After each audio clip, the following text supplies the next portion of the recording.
አንተለን አድማጭ ተመልካቾቻችን እንደምን ዋላችሁ እንደምን አረፈዳችሁ እንደምን አመሻችሁ በእያላችሁበት የሰዓት አቆጣጠር ዕለታዊ አበይት ጉዳዮች የተሰኘው ፕሮግራማችን አሁን ጀመረ። እስከ ፕሮግራማችን ፍጻሜ ድረስ ከኛ ጋር ቆይታ እንድታደርጉ በአክብሮት እንጋብዛችኋለን።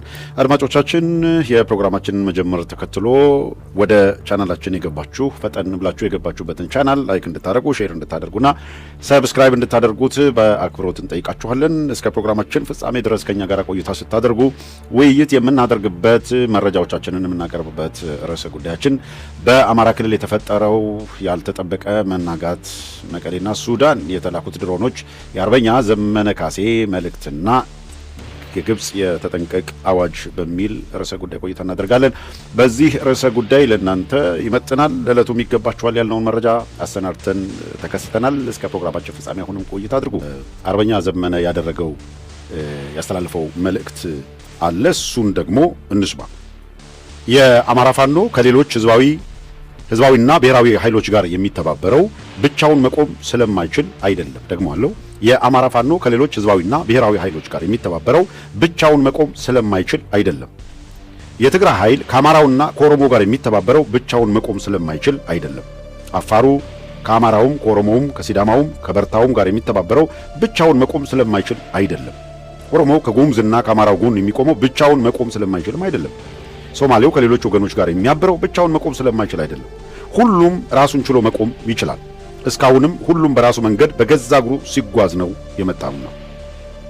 እነዚህ ድርጅቶች የሚተባበሩት ብቻቸውን መቆም ስለማይችሉ ሳይሆን ትብብር ጊዜያዊም ዘላለማዊም ጠቀሜታ ስላለው ነው። ስለዚህ ህዝባዊ ኃይሎች ይተባበራሉ፣ የጋራ ግባቸውን በጋራ ያሳካሉ ይላል። ሁለተኛው የኛ ዘመን ተልዕኮ ሰዎችን መሰብሰብ ነው፣ መቀራረብና ማቀራረብ ነው፣ ፍቅር ነው፣ ሰይፍ ያነሳ ነው፣ አበባችንን ነጥቀውን ነው። እኛ በዚህ ኃላፊነት ላይ ያለን በግፍ ሊያጠፉን ገፍቶ ካልመጣ በስተቀር አማራን ከሌላ ህዝብ ጋር አናዋጋው፣ መቼም አናደርገው። ለአማራ ህዝብ ተበድረን ተጨማሪ ጠላቶች አንገዛለትም። ለሌሎች ወገኖችም የመከራ ምክንያት አንሆንም። ይህ ምኞታችን እንዲሁ ብላሽ አይሆንም። ሁሌ እንደምንለው በጎ ምኞቶች ዳር የሚያደርስ የራሳቸው እግዜር አላቸው። ይህ የቂም ተራራን የቁርሾ ጋራን የሚያፈርሰው የመገዳደል አምቧለሌን የሚሰብረው የመጨረሻው ትውልድ ነው። ይህ ደፋርና በጎ ትውልድ ነው። ይህ ትውልድ የክፋት ሐውልትን ደርምሶ በቦታው የፍቅርና አብሮ የመኖርን ዋርካ ካልተከለ በስተቀር በዚሁ በእኛ ዕድሜ ቀጥሎ የሚመጣው ትውልድ የሰው ሳይሆን ሙሉ በሙሉ የጭራቅ ልብ የተገጠመለት ይሆናል። ይመጣል ብለን የምንፈራው መጥቷል እኮ ብሎ መናገር ይቻላል። ልክ ነው። እየመጣ ያለው ግን በመደበኛ አእምሮ ለማሰብ ይከብዳል። መድኃኒቱ ይህንን የመጨረሻ ጥረት ተጋግዞ ውጤታማ ማድረግ ነው። ዛሬ እኛን ለመዝለፍና ዓላማችንን ለማንቋሸሽ ድምፃቸውን ከፍ አድርገው ለመሳቅ ብቻ ሲሉ የዋልጌ ማህበር የመሰረቱት ወገኖች ሁሉ አንድ ቀን ወደኛ ይመጣሉ።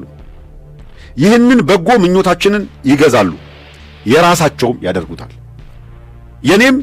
ያኔም ፍጹም ሳይሸማቀቁ በፍጹም ይቅርታ እንቀበላቸዋለን። እስከዚያው ድረስ ለአንድ ስድብ አንድ ጡብ እያስቀመጥን ወደፊት እንቀጥላለን። ሚስማሮችን ቁጥር ብዛታቸው ላለመቆም ወይም እስከ መጨረሻው ለመጽናት የወሰንባቸውን ቀናት ላለማቆም፣ ሚስማሮችን ቁጥር ብዛታቸው ላለማቆም ወይም እስከ መጨረሻው ለመጽናት የወሰንባቸውን ቀናት ጋር እኩል ናቸው እንዲል ታላቁ አባታችን። ለአንድ አሻጥር አንድ ሚስማር፣ ለአንድ ስድብ አንድ ጡብ፣ ክፋት ለማንም በጎነት ለሁሉም ይልና አዲስ ትውልድ፣ አዲስ አስተሳሰብ፣ አዲስ ተስፋ፣ ህልውናችን በተባበረ ክንዳችን። ነሐሴ 21 ቀን 2018 አርበኛ ዘመነ ካሴ ይላል መልእክቱ። በጣም ወሳኝ በጣም ጥሩ ድምቅ ያለች መልእክት ስለሆነ ነው በቀጥታ በንባብ ያቀረብኩት። የአርበኛ ዘመነ ካሴ መልእክት አድማጮቻችን የሰማችሁትን ይመስላል። ከትብብር ማዕቀፍ አንጻር ትላንትናም ገለጥለጥ ለማድረግ በተወሰነ ደረጃ ለማንሳት ሞክረናል። በሁለት አጣብቂኝ ውስጥ ከቶ ባልተገባ መንገድ ባልተገባ ሀዲድ ላይ እንዲራመዱ ለማድረግ የሚደረግ ግፊት አለ። ሁልጊዜም እንደምለው የትብብር ማዕቀፍ በሚያደርጉበት ጊዜ በእያንዳንዱ ነጥቦች ላይ የደረሱበትን ዝግጅት አንዳንዱ የሚገለጥ ሌላው የማይገለጥ ሊሆን ይችላል። አንዳንዱ ፐብሊኩ ሌላው ደግሞ አመራሩ ብቻ ሊያውቀው የሚገባ ሊሆን ይችላል። በመሰረታዊነት ግን ትብብር ያደረጉ አካላት የትብብራቸው ማዕቀፍ በየትኞቹ ነጥቦች ላይ ያተኮሩ ነው፣ ምን አይነት ትብብር አደረጉ የሚለው ነው የሚሰላው። ቀደም ሲል እንደነገርኳችሁ በታሪካዊ ጠላትነት ስንሄድ ሱዳን በታሪክ ወዳጃችን ልትወጥ ትችላለች። የአፄ ዮሐንስ አንገት ሱዳን ነው ታሪካዊ ጠላትነት ካመጣ። በታሪክ ጠላቶቻችን ከሆኑ ወይም ጠላትነት ካራመዱ አካላት ጋር ብንሄድ ጅቡቲ ለ100 ዓመት ኪራይ ከተደረገ በኋላ ኢትዮጵያ አሁን አቅሟ ደካማ ነው ብለው ያሰቡ አካላት የመነጨቋት ሀገር ናት። ጠላትነት ልታነሳ ነው። ከኤርትራ ጋር ያለው ሁኔታ ይታወቃል። ሰው ጠላትነት ይዘል ልቀጥል ነው ማለት ነው። ከዛ በውስጥ ደግሞ ተመልከተው ትግራይ ላይ ያሉ አካላት በጠላትነት አማራን ፈርጀው የፖለቲካ ኃይሎች የመጡበት ርቀት ተሸክመው የመጡት የጠላትነት ስሜት ክፉ ነገር መጀመሪያ ራስ ነው የሚጎዳው እንደሚባለው ይዘው የመጡት ጠላትነት የአማራን ሕዝብ ዋጋ ቢያስከፍለው በጣም በሚያሳዝን ሁኔታ የመጨረሻው አብይ አህመድ የሚባል አንድ መሽረፍት ተሳልቆባቸው ከዚህ በኋላ ከበሻሻ የተለዩ አይደሉም። ድርጅቱም ሌላ ድርጅት አስቡ፣ በንፋስ ላይ የተበተነ ዱቄት ነው። ትግራይም እንደ ትግራይ ከእንግዲህ በኋላ ከበሻሻ ቀበሌ ተሽላ የፖለቲካና ኢኮኖሚ የስበት ማዕከል ልትሆን አትችልም፣ ሁሉን አታለች ብሎ ያወደመውን ድርጅት የገደላቸውን ሕፃናት የደፈራቸውን እናትና ሕፃናት ያውቃል። የረሸናቸውን ወጣቶች በዛ ጦርነት ያለቀውን የረገፈውን ወጣት ያውቃል። ማምረቻ ተቋማትንም አምራች ኃይሉንም አሳጥተነዋል፣ በቃ ዱቄት አድርገናቸዋል፣ ወደ ጋርዮሽ ዘመን መልሰናቸዋል ብለው ነው ኦህዴዶች ሲሳለቁ የነበሩት። ኢን ዘ ሴም ቲንግ አማራውን ወደዛ እንመልሰዋለን ብለው እየሰሩ ያሉ አካላት ናቸው። ሂደቱ አላጠፋቸውም ወይ? ሂደቱ ይሄን አላመጣም ወይ? እዛ አይተነዋል። ዘ ኦንሊ ማድረግ የምትችለው ደጋግመን አንስተናል። የአፓርታይድ ስርዓት አራማጆቹ እና ዴክለርክ ከማንዴላን ከስር ፈተው አብረው መቀመጥ ብቸኛ አማራጭ እንዲሆንባቸው የተደረገው የደቡብ አፍሪካውያን ትግል ነው። አሉ እኮ የሚሉ እነ ጁልየስ ማሌማ እኮ ጠቅላላ ነጩን ወደ መጣበት እንመልሰዋለን፣ እንጠርገዋለን፣ ይሄን ሁሉ ዘመን እንዲህ አድርጎናል ብለው እኮ የቂም በቀል ፖለቲካ እኮ የሚያራምዱ አሉ። እና ኔልሰን ማንዴላ በስንት ጥይት ተኩሶ ነው ጀግና መጥለው 27 ዓመት ከታሰረ በኋላ ዓለም ላይ ዘላለማዊ ሂሮ ያሰኘው we forgive but never forget በሚለው ቃሉ ነው። ምርጫ አልነበረውም። ሀገሩን የሚታደግለት ነገር ይሄንን ማለቱ ስለነበረ ነው። በዘላቂነት ከአፓርታይዱ ስርዓት ጋር እነሱ ማጠፋቸዋለሁ ካላቸው አንደኛ በአብዛኛው የተማሩት እነሱ ናቸው። ሚኒስትሪያል መስሪያ ቤቱን፣ ኢኮኖሚውን ወዘተረፈ የሚቆጣጠሩት ገና ጥቁሩ ለረጅም ዓመታት እንዳይማር አድርገው ስለቆዩ ኮላፕስ እንዳያደርግ ምንም እንኳን በጠላትነት ያን ያክል በአፓርታይድ ስርዓት ጨቁኖ የገዙት ቢሆን የደቡብ አፍሪካን ቀጣይነት የህዝቡን ደህንነት ለማረጋገጥ መውሰድ የሚገባ ዋይዝ ዲሲሽን ለጊዜው ህመሙን መቻል ነበርና ይሄንን ወሰነ። አንዳንድ ጊዜ ዋይዝ መሆን የሚጠይቁ ጉዳዮች ላይ ዋይዝ መሆን ያስፈልጋል። ሩዋንዳ ዛሬ ዓለም የሚቀናባት ሀገር ሆና እንድትቀጥል ያ ሁሉ ቱትሲ ከተጨፈጨፈም በኋላ ቢሆን ኔቨር አጌን በሚል ካልተዘጋ በቀር ሂሳቡንማ እናወራረዳለን ብለው የገደሏቸውን ያህል እንግደል ቢሉ እንደገና የፈረንሳይ ስሪት ወይ የምናምን ስሪት ገጀራ ወደ መግዛት ነበር የሚሸጋገሩት። በሆነ መንገድ ቋጩት። ያለፈውን ነገር ግን በሁለቱም ጋር ምን ነበረ? የሽግግር ጊዜ ፍትህ ነበር። ያልን ያለነው ምንድነው? ለአማራ ለደረሰበት በደል የሽግግር ጊዜ ፍትህ ያስፈልገዋል። በትግራይ በኩል ጥያቄ ያነሳሉ። ባለፈው ጦርነት ለደረሰው በደል እኛም የሽግግር ጊዜ ፍትህ እንጠይቃለን፣ ተበድለናል ይላሉ። በወሰን ጥያቄ ላይ እነሱ ስታትስ ኮ አንቴ የሚሉት ከ1983 የሚጀምር ታሪክ ይዘው ነው። 83ም አይደለም እውነት ለመናገር ያው ህገ መንግስት የሚባለው 87 ምናምን የጸደቀው ይሄ ፌዴራል አወቃቀር ላይ እነሱ መጥተው የ4 ኪሎን ተቆጣጥረው መወሰን በሚችሉበት ጊዜ በወሰኑት ነው አይደለም። እንደው ሌላውን ነገር ይተው። ታምራት ላይኔ ጠቅላይ ሚኒስትር የነበረበት ጊዜ ነው አይደለም እንዴ? በወልቃይት ላይ በሌላው ላይ የተወሰነ ውሳኔ አግባብ እንዳልሆነ ትክክል እንዳልሆነ ይናገራል። የትግራይ ተወላጆችም ሆነ አግባብ አለመሆኑን ይናገራሉ። ትክክል አይደለም። ታሪክም ምንም የሚለው ይሄንኑ ነው። ስለዚህ ድርቅ ብሎ እኛ ያልነው ከሚል ወጡና ያመጣችሁት የዛን ጊዜ ያመጣችሁት አሬንጅመንት ይሄንን አደጋ አምጥቷል። ኃይል ስለነበራችሁ በኃይል ቀማችሁ፣ ኃይል ስታጡ በኃይል ተቀማችሁ። የሆነ ቦታ ላይ ቀን ጠብቀን በኃይል እንቀማለን ካልክ ተሳክቶ ልብትቀማ እንኳን ቀን ጠብቆ በኃይል የሚቀማ ኃይል እስከ መጨረሻው ይጋደላል። ጋዛ ሰርጥ ምልህ እሱ ነው። ካሽሚር ምልህ እሱ ነው። እሱ እንዲያበቃ ከተፈለገ ያለፈውን ስህተት የማይደግም አዲስ ሐሳብ እናምጣ፣ አዲስ ትውልድ ነን ነው እየተባለ ያለ ጥያቄው። ለዚህ ደግሞ ቁጭ ብለን የምንመክርበት እድል፣ ሰክነን የምንመክርበት እድል፣ አጠቃላይ ሀገሪቷን ከችግር የምናወጣበት እድል አለ። ያ እድል የሚመጣው ግን ኦህዴድ የሚባል ዘኢንታየር ሀገሪቷን እደመስሳለሁ ብሎ ባልተቋረጠ ሁኔታ በኢትዮጵያ ውስጥ አይተን የማናቀውን ጭካኔና ግድያ ያመጣብንን አካል እናስቁመው ነው። በአንድ በኩል ታሪካችንን እያወደመ ነው፣ ቅርሳችንን እያወደመ ነው፣ እርስ በርስ እያጋደለን ነው፣ በየቀኑ ጦርነት እየደገሰልን ነው።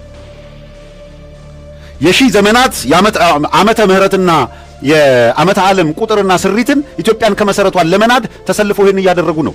ከነ አህመድ ዲን ጀበል እናስጥላትችን ሀገር ነው እያልን ያለነው። ከተባበረን ማድረግ እንችላለን። ከነ አህመዲን ጀበል ከነ አብይ አህመድ እናስጥላት። ይሄ የኦሮሞ ስብስብ በሃይማኖትም በፖለቲካም ደጋግመን ብላናቸዋል። በጣም ግሪዲ ነው፣ በጣም ስግብግብ ነው ይሄ ስብስብ። ከዚህ ስግብግብ እጅ ኢትዮጵያን ማስጣል የምንችለው ከትንንሽ አጀንዳዎቻችን መላቀቅ ስንችል ነው። በሌላ ምሳሌ ዘኢንታየር ኢትዮጵያን እያወደመ ወልቃይትን እንደሚያድንልህ ይነግርሃል። ዘኢንታየር ትግራይን ፍርስርሷን እያወጣት በወልቃይት ጉዳይ ከአማራ ጋር እንድትጣላ ያደርግሃል። ሰከን በል ነው። ራያን ወሰዱብህ ብሎ ይቀሰቅስና የኦሮሞ የፖለቲካ ኃይል ራያን እኮ ትግሬዎች ወሰዱት ይልህና ወሎ ሰሜን ኦሮሚያ ነው የሚል አጀንዳ ይዞ ይመጣል። ተመልከት። የምንታገለው ይሄንን አካል ነው። የገደሉን ጉምዝ አማጺዎች ጋር እንዴት እንቆማለን? የገደሉን ጠላት ያሉን ከትግራዮቹ ጋር እንዴት እንቆማለን? ከኤርትራ ጋር እንዴት እንቆማለን? ከሱዳን ጋር እንዴት እንቆማለን? ምናምን ብሎ አጥሮ ሁሉም ጠላት አድርጎ ሲያመጣ ምሳሌ አድርገን ሩዋንዳን፣ ደቡብ አፍሪካን ለማምጣት እኮ የምንገደደው በዛ ነው። ኦንጎይንግ ጠላትነት አወድመሃለሁ አለቅህም ብሎ እያወደመን ያለውን ባንኩንም ታንኩንም የያዘው የጋራ ጠላትና ህልውናችን ላይ አደጋ ይዞ የመጣብንን አካል ተከላክለን እናስቆመው። ጄኖሳይድ ይቁም። ይሄን እኮ እያልን ያለን። ከ4 ሚሊዮን በላይ አማራ ህጻናት ትምህርት ቤት እየሄዱ አይደለም። ብርሃኑ ነጋ መጥቶ ይሳለቅብሃል። ካለፈው ዓመት አንጻር አሳካ ነው ምኑን ስትለው ምንድን ነው ለዩኒቨርሲቲ መግቢያ ማትሪክ ተፈትነው ያለፉ ቁጥራቸው ጨመረ ይላል። አምና 2000 ተፈትኖ ከሆነ ዘንድሮ 1000 ሲፈተን ከ1000 ላይ 50 ሰው ቢያልፍ ከ2000 ላይ 50 ሰው ቢያልፍ ልዩነቱ ነው። እኩል ነው ፐርሰንት ስታወጣ። የተፈታኙን ቁጥር ቀንሶ ሲያበቃ አሽቆልቁሎ ሲያበቃ የተማሪውን ቁጥር ገሎት ሲያበቃ ይመጣልህና በፐርሰንት አድርጌያለሁ ይላል። ስታቲስቲክስ ቁጥር እየተጫወተ ነው እሱ። ከነዚህ እጅ ኢትዮጵያን እናስጥላት ማለት ምንድን ነው ክፋቱ? አጣዬን 10 ጊዜ አውድሞ ጀዋሃን ካራቆሬን አውድሞ አሁን የተደራጀው ኃይል ይኸውልህ ምንድነው አውራ ጎዳና ላይ ታፔላ ተክሎ እሱም አልበቃ ብሎት አማራውን ሰብስቤ ደብረ ብርሃን ላይ ነው ማስቀምጠው እያለህን ያለው። ከዛ ይመጣና ብአዴን ከታሪካዊ ጠላት ወያኔ ጋር ፋኖ አበረ ሲል ፋኖ ነኝ ብለህ ስታበቃ ይሄን የብአዴን ግሳንግስ ተሸክመህ ልታለቀልቅ ትሞክራለህ። ምኒልክ ምድር ላይ ቁጭ ብለህ የመጀመሪያ መልስ ምንድነው መሆን ያለበት? ማን ነው አጣዬን 9 ጊዜ 10 ጊዜ አሁን ያወደመው? ጀዋሃን ያወደመው? አሁን በየቀኑ የምንዋጋውና በየቀኑ በድሮን የሚቀጠቀጠው ማን ነው? አብያተ ክርስቲያናትን የሚያፈርሰው ማን ነው? 3000 4000 ማን ነው? 3 ሚሊዮን 4 ሚሊዮን 5 ሚሊዮን ህፃናት ትምህርት ቤት እንዳይሄዱ ያደረገው ማን ነው? ጤና ጣቢያውን ያወደመው ማን ነው? ከነ ችግራቸውን በዘመኑ ጤና ጣቢያ ይሰራል እንጂ ጤና ጣቢያ ይወድም ነበረ? በ27 ዓመት ጊዜ ውስጥ ሆስፒታል ይሰራል እንጂ ሆስፒታል ይወድም ነበረ? ሌላ ጥፋት የለም እያልኩ አይደለም። አላጠቁንም እያልኩ አይደለም። ክፋት አልሰሩብንም እያልኩ አይደለም። ለእናንተ 10 ሰርታችሁ እኛ ጋር ለምን 4 ሆነ የሚል ጥያቄ እናነሳለን እንጂ ጤና ጣቢያ በድሮን ያወድሙ ነበረ? እንደዛ ነበር የነበረው? በየቦታው ላይ ገለው እየጣሉ በጅምላ 200 300 ሰው ይቀብሩ ነበረ? እናት ገለው ህፃኗን አስከሬን ጋር ያስተኛት ነበረ? በቀደም እንዳደረጉት 3ቱን አማራ ናችሁ ብለው እንደዛ ጨፍጭፈው ገለው አስከሬናቸውን እንዳይቀበር አማራ ስለሆነ ብለው ባውሬ ያስበላሉ። እንደዛ ነበረ የነበረው ታሪክ። አስራችኋል ብለን እኮ ነው ተናግራችኋል ብለን እኮ ነው ምን ሞገታቸው በአደባባይ።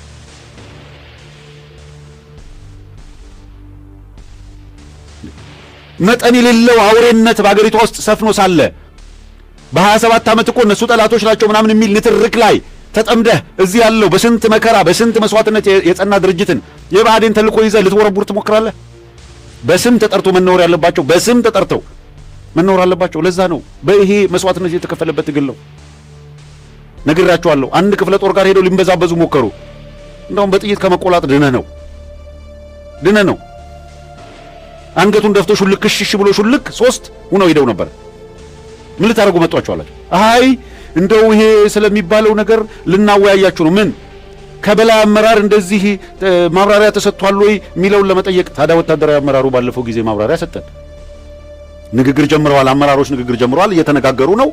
ውጤቱን ደግሞ የተደረሰባቸው ነጥቦች ወይ በዘላቂነት ስምምነት ይኖራል ወይ አይኖርም።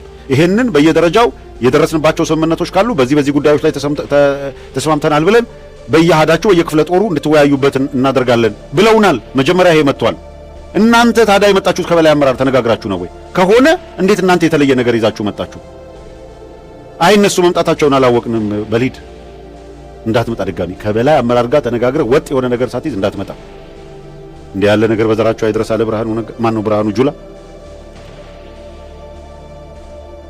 ሙከራዎች የሉም እኮ አይደለም በየአካባቢው ግን በቃ ነቅቷል። ሰራዊቱ ነቅቷል።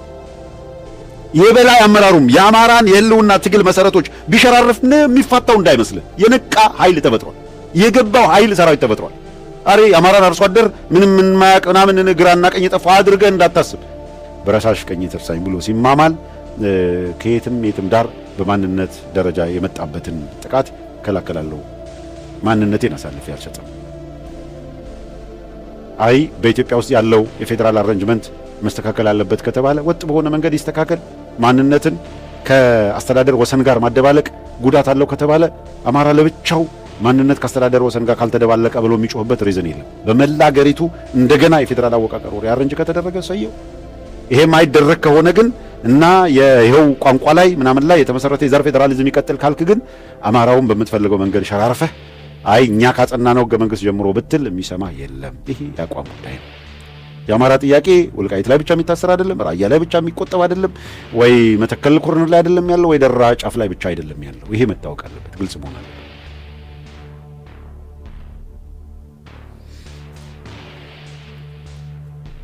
ሰው መሰረታዊ ነጥብ በትብብር ካውንስል ተብሎ የተሰባሰበው አካል የችግሩን ጥልቀት የችግሩን ስፋት ካየ ይሄንን ሁኔታ ለመፍታት አትሊስት የመተባበሪያ ስሜት ሊሆን የሚችለው የሀገር ሉዓላዊነት የግዛት አንድነትን በተመለከተ የመገንጠል ጥያቄ የለንም የሚል ሁሉም አቋም የያዘ ብቻ የትብብር ካውንስሉ አካል ይሆናል በሚለው ፕሪንሲፕል ወይም መሰረት አንድ ነው። በይፋም እስካሁን የገለጹት ይሄንን ነው። ከዛ ውጪ ሁሉም አካላት የየራሳቸው ጥያቄ ያላቸው ጥያቄያችሁን ጣሉና እንተባበር አይደለም። ጥያቄያችሁን እንደያዛችሁ ጥያቄውን በመጋጨት ሳይሆን በትብብር እንፈተዋለን። በአጠቃላይ እንደገና ስርዓታዊ ለውጥ የሚመጣበት መንገድ ላይ በዘላቂነት ከጦርነት የሚያስወጣን ስምምነት ላይ የሚያደርስ ትብብር እንፍጠር።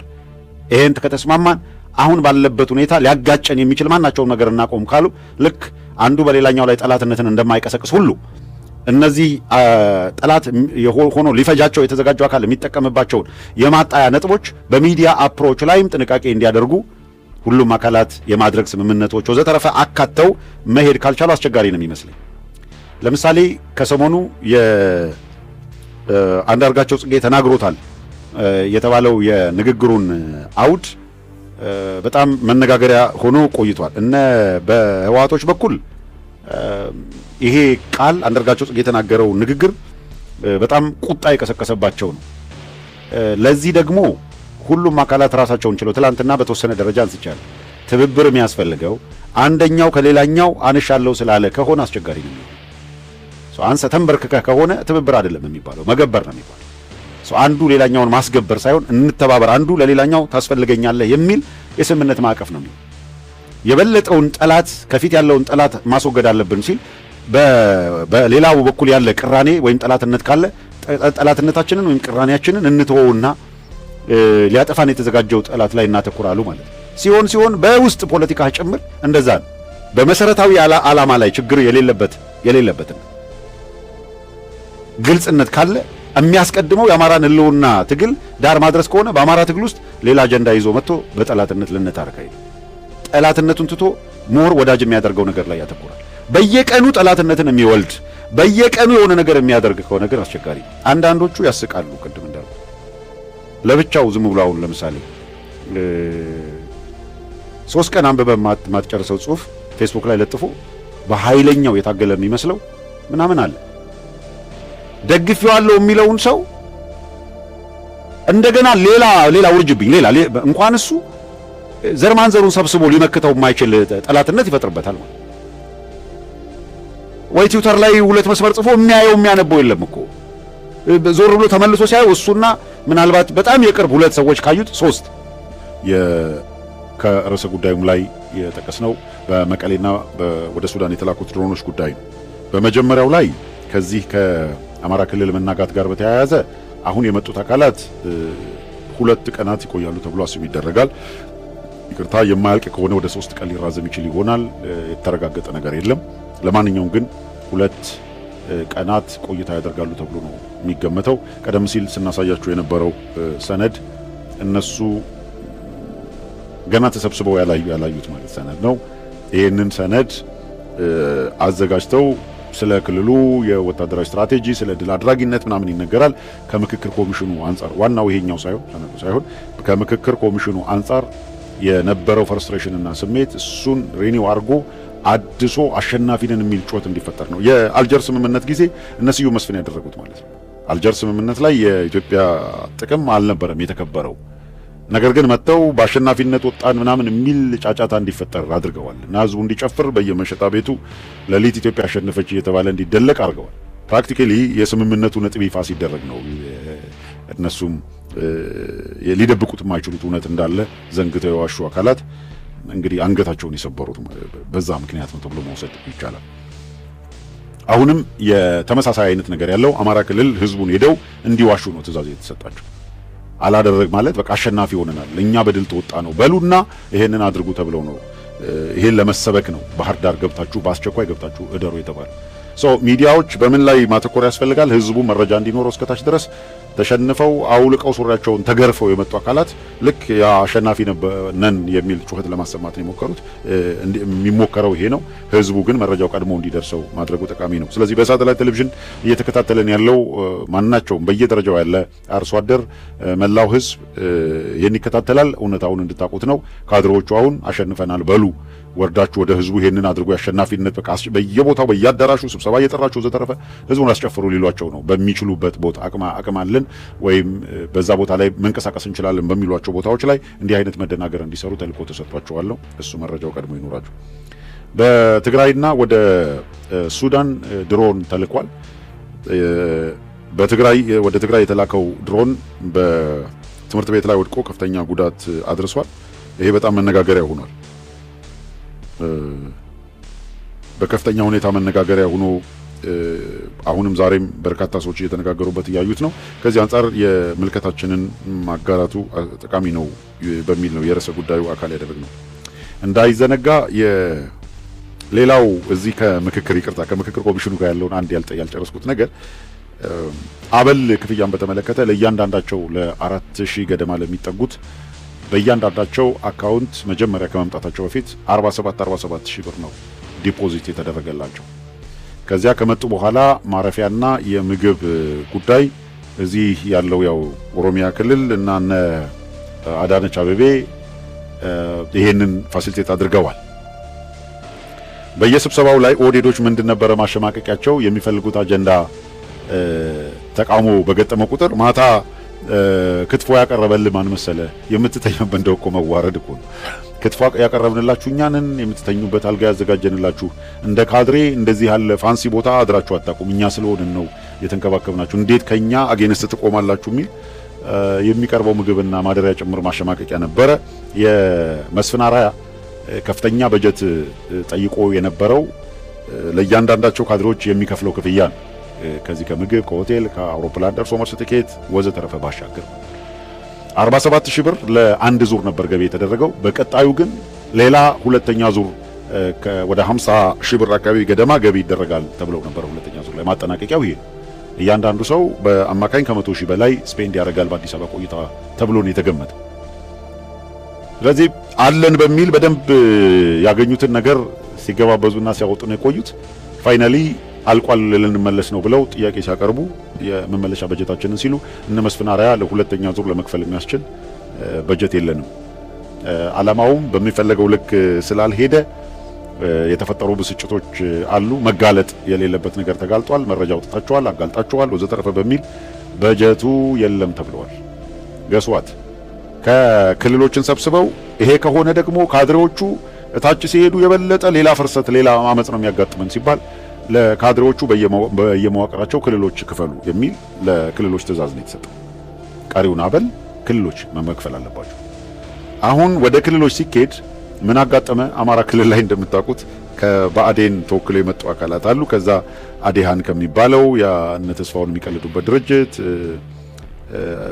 የድርጅት ስም ስላላት የነቀለጠ ሞላ አብን አማራ ክልልን ማፍረሻ ይሆነናል ብለው ያደራጁት እነ የወሎ ዲሞክራሲ ምናምን ብለው አንድ የነጻነጣ ሰው የሚባል ወሮ በላ የሚቀልድበት ድርጅት አለ። የአገው ምናምን ብለው ያደራጁት አለ። እነዚህ ኢዜማን የሚባለውን ጨምሮ በአማራ ክልል ተወካይነት ስም የገቡት ክልሉ መፍረስ አለበት እያሉ ሲከራከሩ የነበሩ ናቸው። መፍረስ አለበት።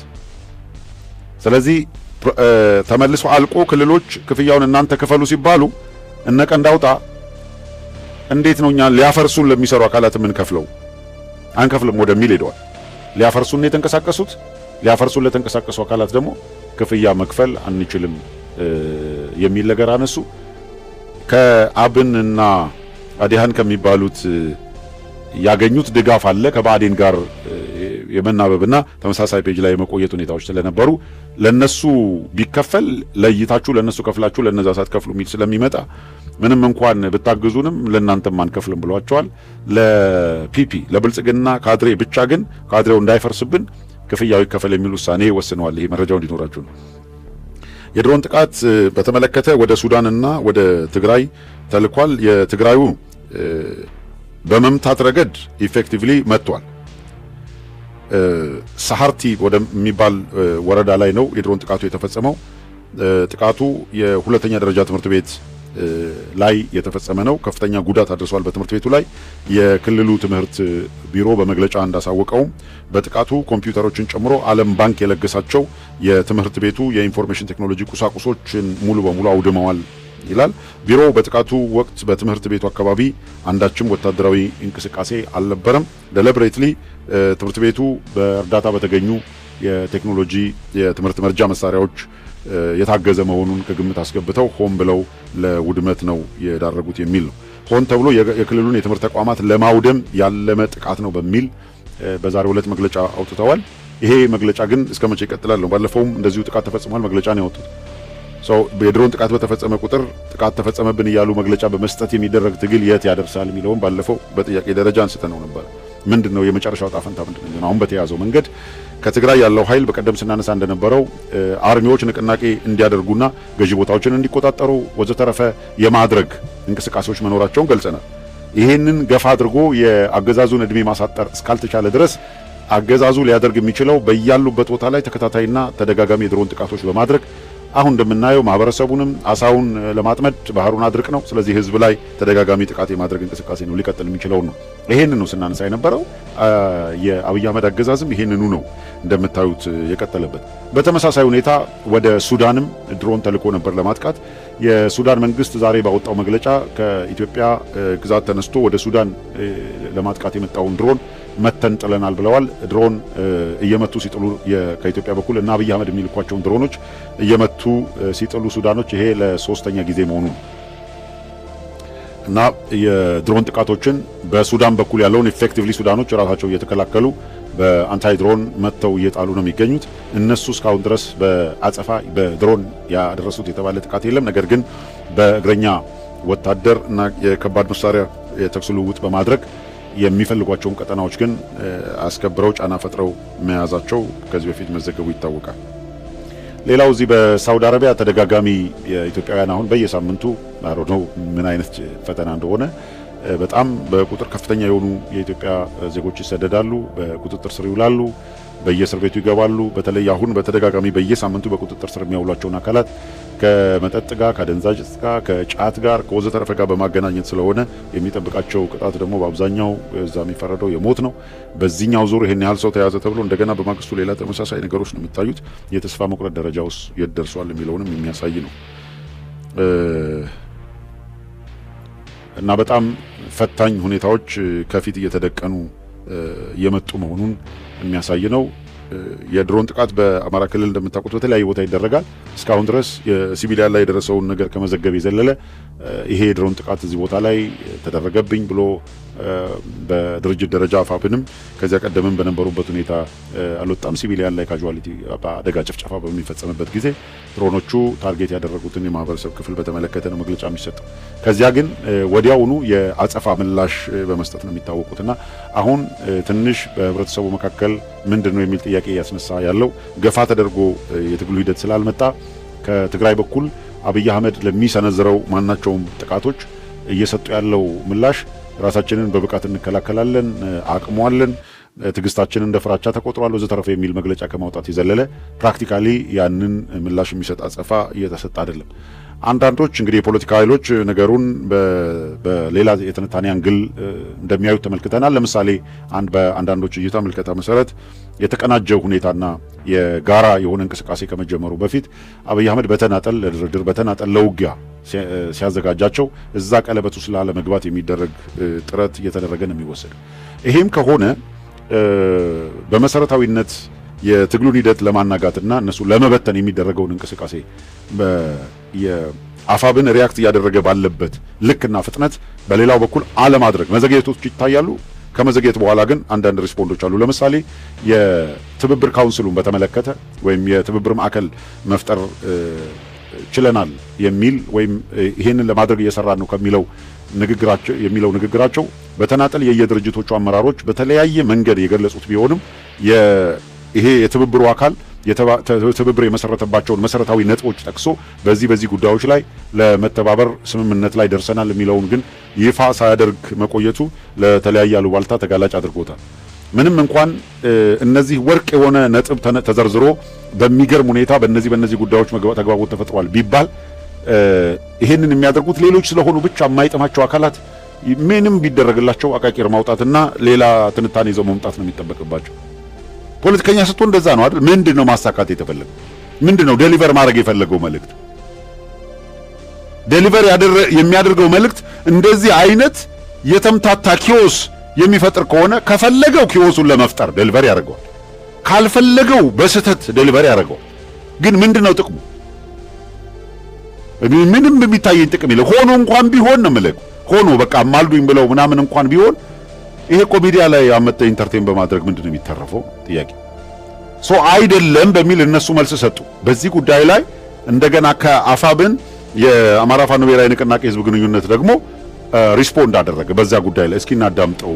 24 ነው አይደል? 4 ላይ ያለ ይመስላል። እናዳምጠው። አርበኛ አስረስ በዚህ ጉዳይ ላይ የሰጠው አጠር ያለ አስተያየት አለ። እሱን ካደመጥን በኋላ ወደ አርበኛ ዘመነ ካሴ መልእክት እንሻገራለን። አቶ አንዳርጋቸው ንግግር እውነት ለመናገር ሞቲቭ ምን ሊሆን እንደሚችል ለመገመት ይከብደኛል። በጋራ ለመስራት ስትነሳ ከጀርባ የምትወክለው ህዝብ ፍላጎት ያለ ኮንስቲትዩንሲ ያለ ወደፊት የምትሄድበት ነገር አለ፣ መስዋዕትነት የምትከፍለው አለ። በጋራ ለመሞት ጠላትን በጋራ ለማሸነፍ የሚደረግ ነገር። ምን ያህሎቻችሁ የላይክ በተኑን ተጭናችኋል? ምን ያህሎቻችሁስ ላይክ ካደረጋችሁ በኋላ ሼር መተላዋን ተጭናችሁ ወደ ፌስቡክ ገጻችሁ፣ ወደ ረምብል፣ ወደ ቴሌግራም ቻናሎቻችሁ፣ ወደ ግሩፖች ልካችሁታል የሚለውን እንግዲህ እናንተ ነው የምታውቁት። ፈጠን ብላችሁ ፌስቡክ ገጻችሁ ላይ ብትለጥፉት፣ ኤክስ ወይም ትዊተር ገጻችሁ ላይ ብትለጥፉ፣ ከዛም ቴሌግራም፣ ዋትስአፕ ላይ ከላካችሁ በኋላ በየግሩፖቹ ኢቭን ሜሴንጀርም ላይ ግሩፖች አላችሁ፣ እዛ ግሩፖች ላይ ላኩት። ኢንዲቪጁዋሊ ደግሞ በግለሰብ ደረጃ ለምታውቋቸው ይሄንን ሊንክ በመላክ እንዲከታተሉ አግዟቸው። ሌላው አገር ቤት የፍሪኩዌንሲ የላቸውም ብላችሁ የምታስቧቸው ካሉ ከስር የሚሄደው አለ፣ ልክ እንደ ሰብታይትል ከስር የሚሄድ አለ። እዛ ላይ ስክሪኑ ላይ ከምታዩት ከዛ ላይ ስክሪንሻት ብታደርጉት መላክ ትችላላችሁ። የኢትዮ ሰገነት ሳተላይት ቴሌቪዥን ስርጭትን በቀጥታ በቴሌቪዥን ለምትከታተሉ በአራቱ ማዕዘን ኢትዮጵያ ውስጥ እየተከታተላችሁ ላላችሁ እናመሰግናለን። ለአፍታ ሲቋረጥም ያው ረፍት የሌለው ስልክ ነው ያለው። በጣም እንረዳለን። እንኳን ጭራሹኑ አለመኖር መዘግየት እንኳን ምን ያህል ጫና እየፈጠረ እንደሆነ እንረዳለን እናያለን። እና ከዚህ አንጻር በተቻለ መጠን ከኛ በኩል የሚጠበቀውን ለማድረግ ብርቱ ጥረት እያደረግን ነው። እናንተም እንደዚሁ ጥረታችሁ ተጠናክሮ ይቀጥል። በማህበራዊ ሚዲያ ላይ እንዲዳረስ ሌሎቻችሁ የምታደርጉትን ጥረት አጠናክራችሁ ቀጥሉ። አሁንም ከኛ ጋር ቆይታችሁ ከኛ ጋር ይሁን። ይሄንን ብለን ወደ ዕለቱ ዋና ዋና ነጥቦች ወይም መረጃዎች እናልፋለን። ቀዳሚ የምናደርገው በአፋብን ቴዎድሮስ እዝ በአፋብን ቴዎድሮስ እዝ ስም በተደጋጋሚ መግለጫ ይወጣል፣ የሐሰት መግለጫ። ይሄንን የሐሰት መግለጫ አሁን ብቻ አይደለም፣ በተደጋጋሚ ቀደም ሲልም ከዚህ በፊትም ተደርጓል። አሁንም በየቀኑ እየተካሄደ ነው። ለምን በተለየ ሁኔታ በአፋብን ቴዎድሮስ እዝ ብቻ እንደዚህ አይነት የሐሰት መግለጫ ይደጋገማል የሚለው በሌሎቹ አልወጣም ማለት አይደለም። በተለያዩ ጊዜያቶች ይወጣሉ። ግን ወዲያውኑ አመራሮቹ ኢንታክት ሆነው ስለሚያስተባብሉትና ልክ ያልሆነውን ስለሚያጋልጡ የመደጋገም እድሉ ፍሪኩዌንቱ ቀንሷል። ነገር ግን የአፋብን ቴዎድሮስ እዝ እንደዚህ ያሉ የሐሰት መግለጫዎች በእዙ ስም በሚወጣበት ጊዜ የዙ ህዝብ ግንኙነትም አመራሮችም ፈጠን ብለው በጉዳዩ ላይ ሪያክት አለማድረጋቸው አይ ቲንክ በተደጋጋሚ ጊዜ ህዝብ ውስጥ ብዥታ እንዲፈጠር ምክንያት እንደሆነ ነው የምንታዘበው። ነገሮቹ ርቀው ከሄዱ በኋላ ብዙ ሰው ከተደነጋገረ በኋላ ነው ማስተባበያዎች የሚመጡትና ይሄ እንዳይሆን ፈጣን በሆነ ሁኔታ ማለት ለእያንዳንዱ ነገር በእዝ ደረጃ መልስ መሰጠት አለበት ማለት አይደለም። ነገር ግን አሁን ዘመኑ የቴክኖሎጂ ነው። የእዙ የራሱ የማህበራዊ ሚዲያ ማስተላለፊያ አሉት። በነዛ ላይ አንደኛ በእዙ ካዘጋጀው የማህበራዊ ሚዲያ ገጽ ውጭ የሚለጠፍ ነገር የእዙ ተደርጎ መወሰድ የለበትም የሚለው መልእክት መግለጽ ነው አንዱ። ሁለተኛው አማራጭ ግን እንደዚህ ያሉ ነገሮች አደናጋሪ ነገሮች ሲመጡ በሁለት መስመር የኛ አይደለም ወይም እኛን የሚመለከት አይደለም ማለቱ ጠቃሚ ነው የሚሆነው። ይሄ በአገዛዙ ደረጃ እንኳን የመንግስትነት ስልጣን ይዘናል የሚሉት አካላት እንደዚሁ ይሄ በስማችን የወጣ ነው የኛ አይደለም ወዘተረፈ እያሉ ወዲያውኑ አትሊስት ሪያክት ያደርጋሉና አይ ቲንክ ቴዎድሮስ እዝ ላይ የህዝብ ግንኙነት ኃላፊዎች በተደጋጋሚ በቴዎድሮስ እዝ ስም የሚካሄደውን ነገር ለማስቆም የራሳችሁን ጠንከር ያለ ነገር ብትወስዱ መልካም ነው ብለን እናስባለን። በዚሁ አጋጣሚ በትላንትናው ዕለት በአፋብን የአማራ ፋኖ ብሔራዊ ንቅናቄ ቴዎድሮስ እዝ ስም አርበኛ እስክንድር ስምን በመጥቀስ የወጣ መግለጫ ነበረ። ይሄ እዙ በፍጹም የማያውቀው መግለጫ ስለመሆኑ ነው ያስተባበሉት። ይሄንን ድርጊት የሚያደርጉ አካላት እነማን ናቸው ስለሚደጋገም ነገሩን ለማየት ተሞክሯል። መኖሪያቸውን ወይ መቀመጫቸውን አሜሪካን ሀገርና ዩጋንዳ ያደረጉ የብአዴን 5ኛ ዘርፍ ልዩ ተልዕኮ ተሸካሚዎች ናቸው። በተደጋጋሚ ጊዜ በአጠቃላይ አማራ ትግልን ይጎዳልናል ብለው ይጎዳል ወይም ያንን ለማፍረስ ይጠቅመናል የአማራን ህዝብ አንድነት የትግሉን መሰረት ያናጋል ብለው የሚያስቧቸው እርምጃዎች ሁሉ ያደርጋሉ። በተደጋጋሚ ጊዜ እንዲህ ያለ ነገር ይከሰታል። ራሳቸው ይጽፉታል፣ ራሳቸው እንደገና እንደ ዘገባ ይዘውት ይመጣሉ። ይሄ ሲሆን እነዚህ አካላት ነገ ከነገ ወዲያ ከአመራሮቹ ጋር ቅርበት አለን ይናለን ስለሚሉ አንዳንድ አመራሮችም እነዚህ ይሄንን በሐሰት ፈብርከው የሚያመጡ አካላትን እንደ ሚዲያ አካል ጭምር ሪኮግናይዝ እያደረጉ ስለሚታይ ነገሩ ኮኦፕሬሽን ትብብር አለው ወይ የሚለው ሀሜት ቢመጣ ልክ አይደለም ብሎ መከራከር አይቻልምና ይሄንን ነገር ማጥራት በአጠቃላይ ተቋማዊ አሰራርን ለማጽናት ይጠቅማልና ጥንቃቄ ቢደረግበት የሚል መልእክት ከወዲሁ ለማንሳት ነው። ይሄንንም በተናጠል ለራሳቸው በምንችለው መጠን ተናግረናል። በአደባባይ መግለጽ ያስፈልጋል ብለን ስላመንበት ገልጸናል። ለአሁኑ ግን በአፋብን ቴዎድሮስ እዝ ስም መግለጫ ያወጡ አካላት አሁንም አጀንዳ ለመፍጠርና የአማራን ህዝብ ትግል በየሰፈሩ በየማህበራዊ ሚዲያው ላይ መራኮቻ ለማድረግ አቋም ይዘው እየተንቀሳቀሱ ያሉ አካላት ናቸው በዚህ ደረጃ እየሄዱ ያሉት። ይሄን በተመለከተ አስፈላጊው ጥንቃቄ እንዲደረግ ያክል ለመግለጽ ነው።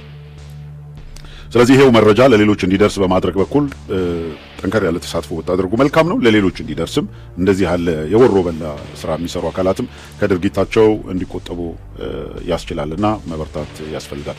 አንዳንዶቹ እውነት ለመናገር አሁን በጊዜ ላለማባከን በተለይ በወሳኝ ነገሮች ላይ እናተኩር ስላለን ነው እንጂ እንመጣበታለን ሰፋ አድርገን የራሳቸውን ድምጽ እናሰማቸዋለን።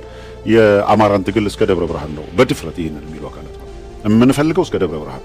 ከደብረ ብርሃን በኋላ ሌላ አለ እንግዲህ ያዘጋጁት ያለሙት ማምን አለ ዶሮ ወጣለም ጥሬዋን ነው ሰው የአማራ ወጣት ለነሱ ትሮይ ፈረስና መጋለቢያ ሆኖ ለሞት የሚፈልጉት መሆኑን ሳይራሩ የተናገሩ አካላት ምን እንደሆነ አጀንዳቸው እንዴት ቀን ከሌት በንትርክ ውስጥ በተራ ነገር ኪፕ ለማድረግ የሚያደርጉት ጥረት ስላለ እንደዚህ ያለ በጣም የቢምቢ ድምጽ ያክል እንደሚባለው ሊረብሽም አይችሉ ነገሮች ላይ እንብዛም ትኩረት ማድረግ ያስፈልጋል ማለት አይደለም። ነገር ግን ደግሞ ማናቸውንም ነገሮች በዝምታ በታለፈ ቁጥር የሚያመጣውን ችግር ስላየን ኦን ታይም ነገሮች በጊዜው እንዲጠሩ የሚቻለውን ጥረት እያደረግን ነው። ሌላውም ተመሳሳይ ነገሮች እያደረገ ቢቀጥል ጥሩ ነው።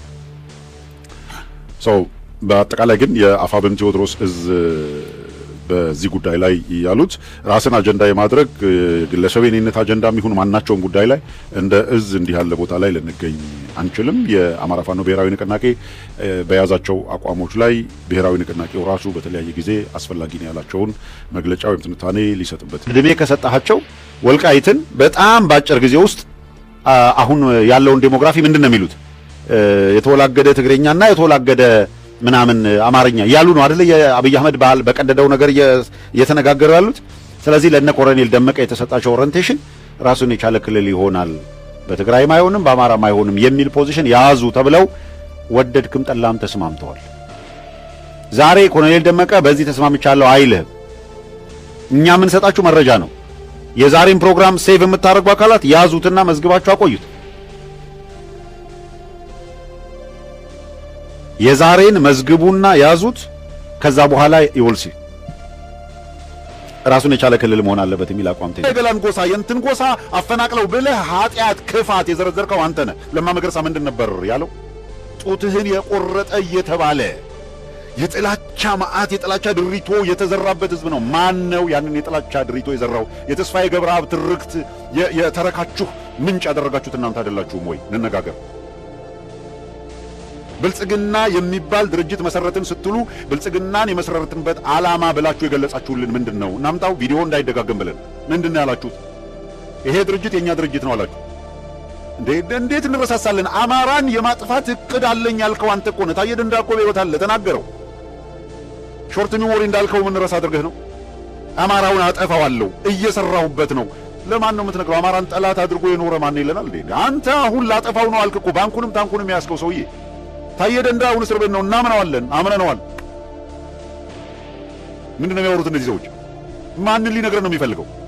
ጠላታችሁ ምናምን 27 ዓመት ምናምን ሊለን ነው። ዲቲንክ አማራ የደነቆረ ነው? አንተ በሰጠው አቅጣጫ እንትና ጠላት ብሎ ነው እና አማራን ጠላት ብሎ የኖረው ማን ነው ካልክ በኋላ አማራን ጠላት ብሎ ከኖረው አሁን በሌላ በኩል ደግሞ ሻቢያ ሊል ነው። እሺ አማራን ጠላት ብሎ ነው ሻቢያ የኖረው ብለን እንውሰድና አንተ ቀለበት አድርገህ ኢሱ ስትለው አልነበር እንዴ? ስትጣላ ነው እንዴ አማራን ጠላት ብሎ መኖራቸው ትዝ ያለ? አማራን ለዘመናት ጠላት ብለው ከኖሩ ጋር አልታረቅም ለምን አላልክም? ዛሬ መጥተህ ሲጨንቅህ 4 ኪሎ ሲነቃነቅ ሲያበቃልህ ነው ወይ ነው ጥያቄው? ያበቃልሃል። እንደዚህ ያለ ወንበዴ ስርዓት 4 ኪሎ እንዲኖር አይፈልግም። እንደዚህ አይነት አጭበርባሪ ሰው እንዲቀልድብን አንፈቅድም። ስለዚህ አርብ ሊያጭበረብር የሚመጣው አብይ አህመድ ጩልሌ አጭበርባሪ ነህ፣ ወስላታ አጭበርባሪ ነህ፣ አንሰማህም ነው መባል ያለበት።